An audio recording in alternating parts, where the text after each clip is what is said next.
Francois, it's great to see you here at PDAC. We have here the Backpack Energy by Hybrid Power Solutions. Please tell us a little bit more about this. So it's really simple. It's a complete generator replacement for gasoline and diesel generators. So you walk up this, press the on button, there you go. You got portable power, 4,000 watts at your fingertips. Takes only 3 hours to recharge. It's really, really simple to use, and it's environmentally friendly.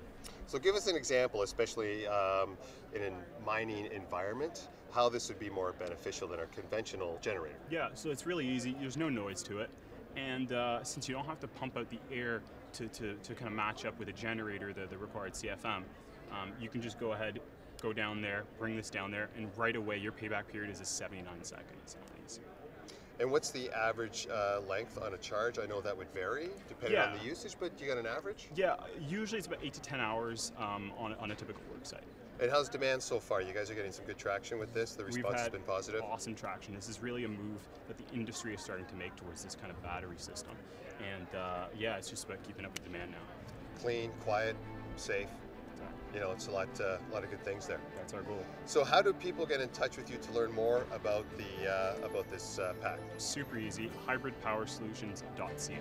You'll get all the information there. Okay, great. And just to show that it is a fully functional pack, we have one of our lights from our brilliant camera operator, Matt. Why don't you go plug that in there for me, buddy? Here we go. Welcome. Look at that. Francois, thanks so much, my friend. Thank you. Yep, great speaking with you. Thank you very much.